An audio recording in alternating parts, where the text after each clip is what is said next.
Sir ଆଜି ଆମ ସାଙ୍ଗରେ ଆସିକି ପହଞ୍ଚିଲେ ଅନ୍ନପ୍ରସାଦ ବଣ୍ଟନରେ କାର୍ଯ୍ୟକ୍ରମରେ ଯୋଗ ଦେଲେ ନିହାତି ଖୁସି ଲାଗିଲା ସାର୍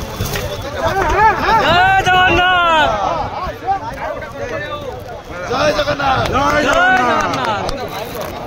ସମସ୍ତ ଅଛନ୍ତି ସବୁ ରାଇଡର ଭାଇମାନଙ୍କୁ ବହୁତ ବହୁତ ଶୁଭେଚ୍ଛା।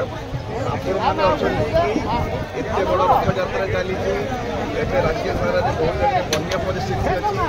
ମୁଁ ସମସ୍ତଙ୍କୁ ଅନୁରୋଧ କରୁଛି ଆପଣମାନଙ୍କର ଯାହା ଷ୍ଟେରିଂ ଆନ୍ଦୋଳନ କରିଛନ୍ତି ସ୍ଥଗିତ କରିଦିଅନ୍ତୁ। ମୁଁ ବନ୍ଦ କରିବାକୁ କହୁନି, ସ୍ଥଗିତ କରିଦିଅନ୍ତୁ। ଆପଣମାନଙ୍କର ସମସ୍ତର ଯେତିକି ଡିମାଣ୍ଡ ଅଛି ତା ଉପରେ ନର୍ଦ୍ଦମା ହେବ, ସବୁ ଡିମାଣ୍ଡ ଯାହା ମାନେ ଯଥାସମ୍ଭବ ପୂରଣ ସମସ୍ତଙ୍କୁ ତାର ବିନମ୍ର ଆପଣମାନେ ଏହି କଠିନ ପରିସ୍ଥିତିରେ ସ୍ଥଗିତ ଜିନିଷ ସବୁ ଯାଉଛି। ରଥଯାତ୍ରା 5 ତାରିଖ ଦିନ ବିଲାତ୍ରୀ ଅଛି। ଜଗନ୍ନାଥଙ୍କର ନାଁରେ ସମସ୍ତଙ୍କୁ